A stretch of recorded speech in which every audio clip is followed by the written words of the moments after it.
मुख्यमंत्री पुष्कर सिंह धामी ने नई दिल्ली में केंद्रीय विद्युत मंत्री मनोहर लाल से मुलाकात की है।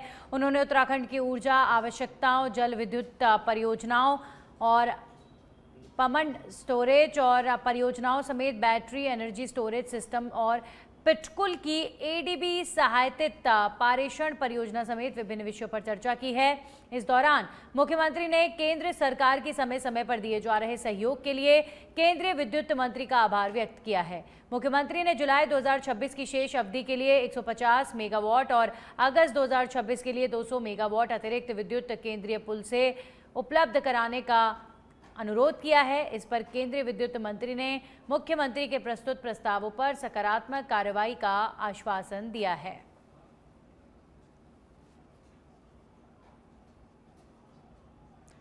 तो समय समय पर मिल रहा है केंद्र से सहयोग, ये बात पुष्कर सिंह धामी ने कही। और मंत्री मनोहर लाल खट्टर से उत्तराखंड के मुख्यमंत्री पुष्कर सिंह धामी ने मुलाकात की है और उत्तराखंड की विभिन्न योजनाओं पर दोनों नेताओं के बीच चर्चा हुई, मंथन हुआ। समय समय पर केंद्र सरकार लगातार सहयोग कर रही है, ये बात भी पुष्कर सिंह धामी द्वारा कही गई है।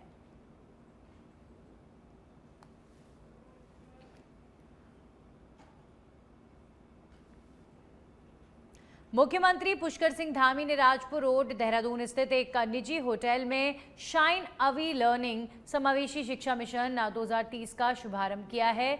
इस अवसर पर मुख्यमंत्री ने विशेष बच्चों के लिए विजुअल लर्निंग करिकुलम पर आधारित विभिन्न पुस्तकों एवं शिक्षण सामग्री का भी विमोचन किया। मुख्यमंत्री ने कहा कि शाइन अवे लर्निंग की पहल शिक्षा को और अधिक सरल, प्रभावी और समावेशी बनाने की दिशा में महत्वपूर्ण कदम है। प्रधानमंत्री नरेंद्र मोदी ने देश में राष्ट्रीय शिक्षा नीति 2020 लागू की है, जिसका उद्देश्य बच्चों को पढ़ाने के साथ समझने, सोचने, नवाचार और आत्मविश्वास के साथ जीवन में आगे बढ़ने योग्य बनाना है। इस अवसर पर विधायक मुन्ना सिंह चौहान, अपर सचिव वंशीधर तिवारी, मीडिया सलाहकार समिति के उपाध्यक्ष धीरेन्द्र पवार समेत अन्य लोग मौजूद रहे।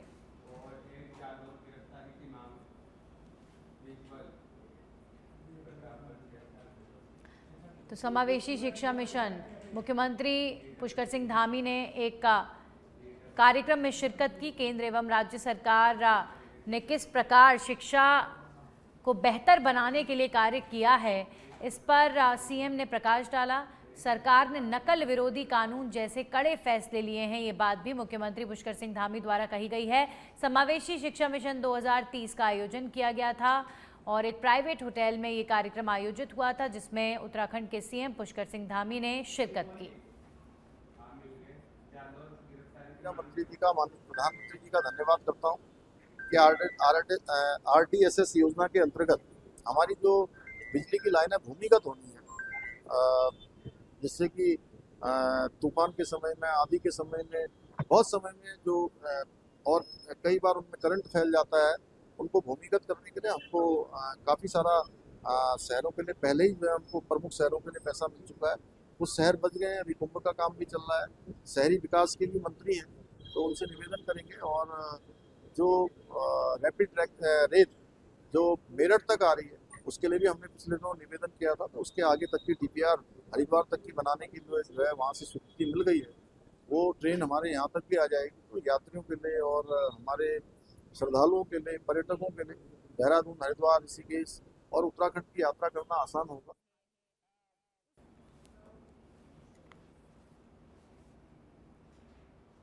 30 जुलाई से शुरू होने जा रही कांवड़ यात्रा को लेकर उत्तराखंड सरकार ने तैयारियां तेज कर दी हैं, जिसे लेकर सीएम धामी ने कहा कि 2 दिन बाद हरिद्वार में एक उच्च स्तरीय बैठक आयोजित की जाएगी, जहां बैठक में श्रद्धालुओं की सुरक्षा व्यवस्था, यातायात प्रबंधन, स्वास्थ्य सेवाओं, सफाई, पेयजल और अन्य जरूरी व्यवस्थाओं की समीक्षा की जाएगी, ताकि कांवड़ियों को किसी प्रकार की असुविधा का सामना न करना पड़े।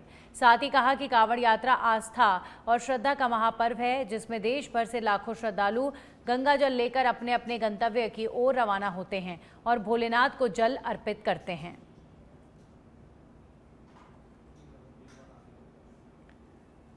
तो श्रद्धालुओं की सुविधा के लिए सरकार अलर्ट मोड पर नजर आ रही है। 30 जुलाई से कांवड़ यात्रा शुरू होगी। बड़ी संख्या में कांवड़ यात्रा में शामिल श्रद्धालु हरिद्वार पहुंचेंगे और ऐसे में जो सरकार है वो लगातार तैयारियों पर नज़र बनाए हुए है। किसी भी कांवड़ यात्रा में शामिल होने वाले श्रद्धालु को कोई परेशानी का सामना ना करना पड़े, इसे लेकर सरकार बेहद गंभीर नज़र आ रही है। कांवड़ यात्रा को लेकर तैयारियां तेज हो चुकी हैं। हरिद्वार में सुरक्षा व्यवस्था के मुद्दे को लेकर महत्वपूर्ण बैठक का आयोजन भी किया जाएगा। कांवड़ यात्रा देखिए बहुत बड़ी आस्था और श्रद्धा की यात्रा होती है। शिव भक्त कांवड़िए माँ गंगा का जल लेकर अपने अपने स्थानों पर जाते हैं, महादेव को जल अर्पित करते हैं और उन सब का केंद्र हमारा हरिद्वार, ऋषिकेश और आसपास का ही क्षेत्र बन जाता है। तो हमारे लिए विशेष अवसर होता है। हमारे लिए एक बड़ा प्रतीक्षा भी रहती है कि कांवड़ आएगा, शिव भक्त कांवड़ी आएंगे, शिव दूत आएंगे, उनके भक्त आएंगे, उनका हम स्वागत करें। तो हम उनके स्वागत के लिए तैयार हैं और अच्छा करेंगे। हमने सभी तैयारियां की हैं। अभी 2 दिन के बाद हम बड़ी बैठक भी हरिद्वार में इसमें करने वाले हैं, जैसा कि हर वर्ष करते हैं कि उनके लिए आने के लिए, जाने के लिए, उनकी सुरक्षा के प्रबंध, जल लेने के प्रबंध, स्नान के प्रबंध, अन्य जो आवास की व्यवस्थाएं हैं, अन्य व्यवस्थाएं हैं, जो भी सभी व्यवस्थाएं अच्छी होंगी, उनकी यात्रा सुरक्षित हो, उनकी यात्रा अच्छी हो, बिना किसी व्यवधान के हो और उनका भी अच्छा हो और यहाँ के लोगों को भी एक अच्छा अनुभव हो।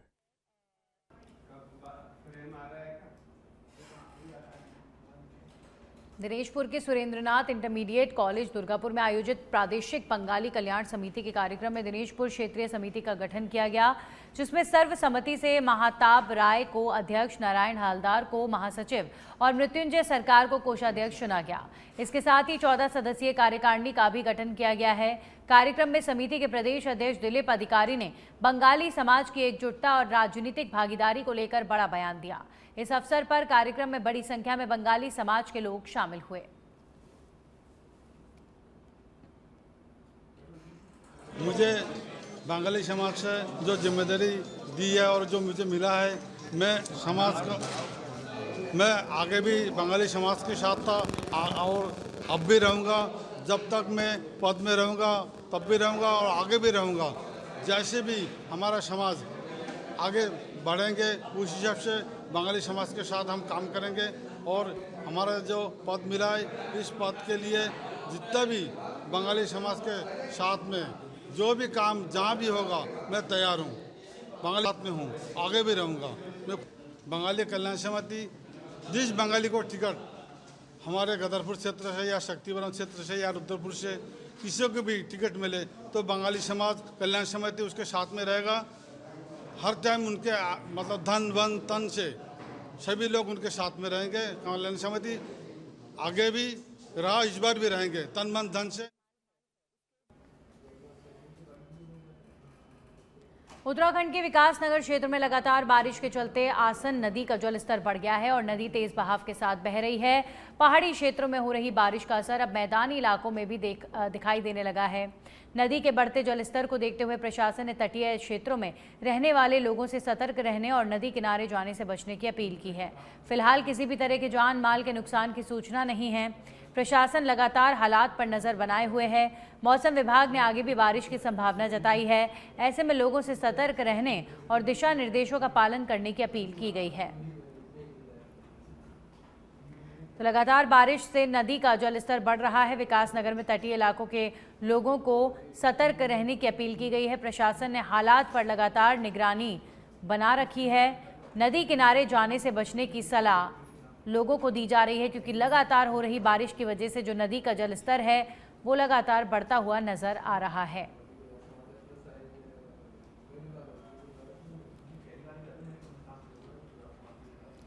मुख्यमंत्री पुष्कर सिंह धामी की घोषणा के तहत चंपावत में निर्माणाधीन सर्किट हाउस का निर्माण कार्य अंतिम चरण में पहुंच गया है।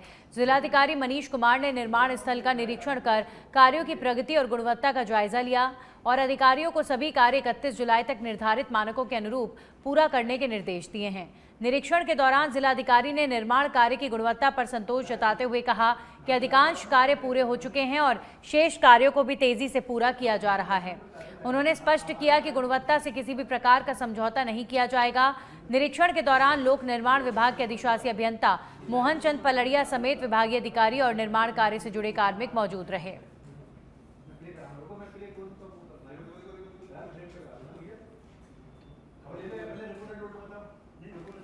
तो मुख्यमंत्री की घोषणा पर कुमाऊनी स्थापत्य शैली में यह आधुनिक भवन निर्माण हो रहा है। चंपावत का नया सर्किट हाउस अंतिम चरण में नजर आ रहा है। 31 जुलाई तक पूरा करने के निर्देश जारी किए गए हैं। तो निर्माण कार्य से जुड़े कार्मिक इस दौरान मौजूद रहे, जब अधिशासी अभियंता मोहन चंद वहां पर पहुंचे और पूरे कार्य का निरीक्षण किया गया।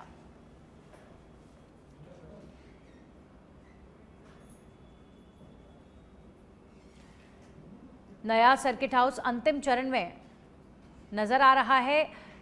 मुख्यमंत्री के निर्देश पर नए सर्किट हाउस को बनाया गया है और अब डीएम विकास कार्यों का निरीक्षण करने के लिए पहुंचे। मुख्यमंत्री की घोषणा पर यह सर्किट हाउस बनाया गया है।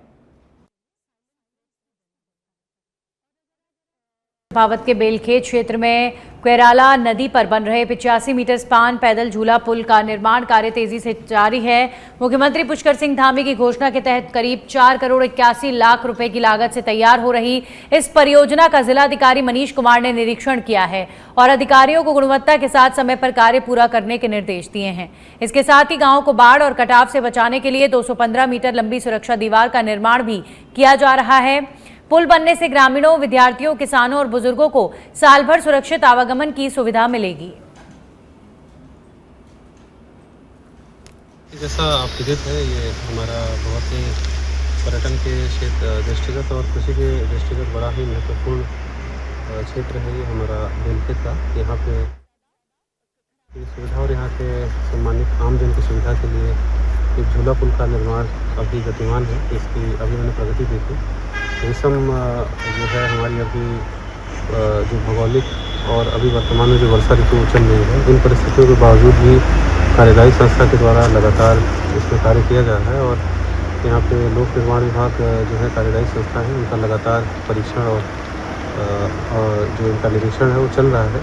कार्य की गति भी यहाँ सही पाई गई है। वर्तमान में ही कार्य स्वीकृत हुआ, परंतु जो यहाँ पर भी मैं देख रहा था, बाएँ राफ्ट का जो काम है वो गतिमान है, जिसमें 5-6 मीटर के आसपास खुदान हुआ है और इस पर राफ्ट का निर्माण और इस पर जो सपोर्ट है झूला पुल का वो बन रहा है, जिससे अगले चरण में दाहिने पास वाले जो क्षेत्र है उसमें ये राफ्ट और उसका जो वॉल आएगा उसका निर्माण कार्य होगा। इसके साथ ही इस क्षेत्र में जो बेलखेत का हमारा एक पौराणिक मंदिर है, जहाँ स्थानीय लोगों की काफ़ी मान्यताएँ हैं। विगत वर्ष से मैंने यहाँ भ्रमण किया था।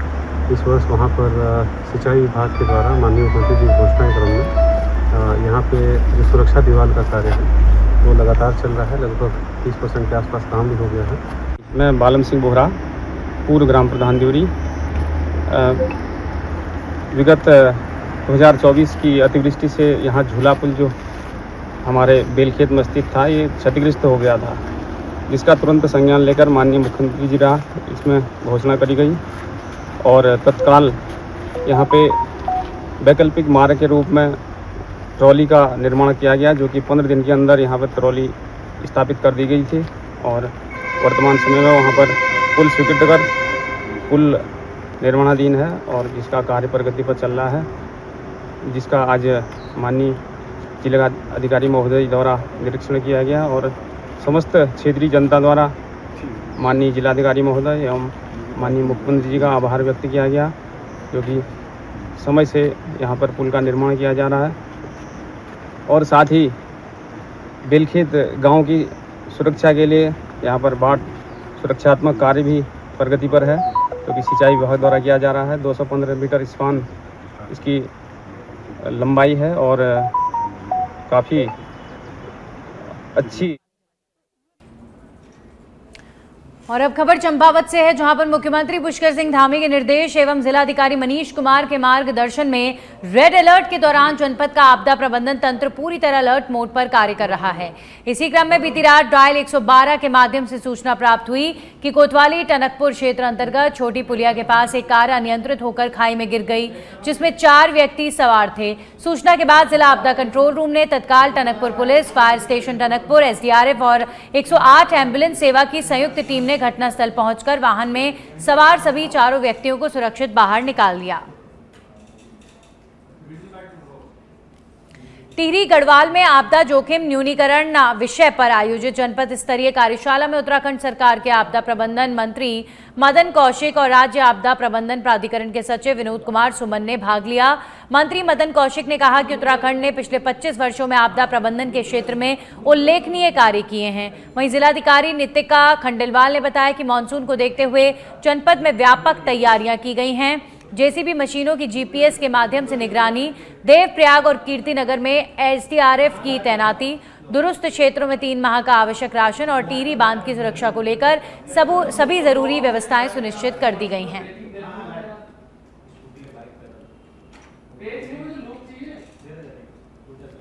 और वो वार्निंग्स भी देती हैं और हमें हर 3 घंटे में बताती है, तो उसको भी ज़रूर डाउनलोड करें। भूदेव भी है जो हमें अर्थक्वेक के बारे में बताती है। तो मेरा रिक्वेस्ट है कि एटलीस्ट ये सभी ऐप्स सब लोग डाउनलोड करें। सचेत ऐप सिर्फ हम अधिकारियों के लिए नहीं, सभी के लिए, तो आप लोग भी प्लीज़ डाउनलोड करें और आपके माध्यम से मैक्सिमम जनता को भी आप अवेयर कराइए, क्योंकि ये ऐप हमें 3 घंटे में मौसम का एक्यूरेट, बिल्कुल सटीक अलर्ट जो है वो देती रहती है। और उससे लगता है कि हर इंसान, जैसे अगर मुझे कहीं आवागमन के लिए बाहर निकलना है और अगर मुझे अलर्ट मिल गया कि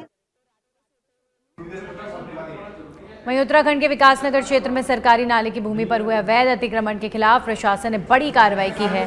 उत्तराखंड हाईकोर्ट की सख्ती के बाद ईस्ट होप टाउन तहसील के उमेदपुर क्षेत्र में करीब 15 बीघा सरकारी भूमि से अतिक्रमण हटाने का अभियान चलाया गया। कार्रवाई के दौरान 4 जेसीबी मशीनों, ट्रैक्टर ट्रॉलियों और डंपरों की मदद से नाले में डाला गया मलबा हटाकर दूसरी जगह शिफ्ट किया गया। मौके पर राजस्व, वन विभाग, प्रशासनिक अधिकारी और भारी पुलिस बल तैनात रहा। प्रशासन का कहना है कि सरकारी जमीन को अतिक्रमण मुक्त कराने की कार्रवाई आगे भी जारी रहेगी और हाईकोर्ट के निर्देशों का पालन किया जाएगा। तो सरकारी नाले की भूमि को लेकर हाईकोर्ट की सख्ती के बाद प्रशासन ने बड़ा अभियान चलाया है और बुलडोजर की कार्रवाई की गई है। 15 बीघा सरकारी जमीन से अवैध कब्जा उत्तराखंड के विकासनगर में हटाया गया है। राजस्व, वन विभाग और पुलिस टीम इस दौरान मौजूद रही। सरकारी नाले की भूमि से अतिक्रमण हटाने की कार्रवाई को अंजाम दिया गया है। लगातार कोर्ट की सख्ती का ये असर है कि अब इस अवैध कब्जे पर कार्रवाई होती नजर आ रही है। 15 बीघा सरकारी जमीन को अतिक्रमण मुक्त कराया गया है। 4 जेसीबी, ट्रैक्टर ट्रॉली और डंपरों की मदद से राजस्व, वन विभाग और पुलिस टीम का ये संयुक्त ऑपरेशन इस भूमि पर चला है। सरकारी नाले की भूमि से अतिक्रमण हटाने की कार्रवाई को अंजाम दिया गया है। तो हाईकोर्ट के निर्देशों का पालन लगातार होता हुआ नजर आ रहा है। इसके अलावा अतिक्रमण मुक्त कराने की कार्रवाई को आगे भी जारी रखा जाएगा। हाईकोर्ट के निर्देशों का पालन लगातार होगा।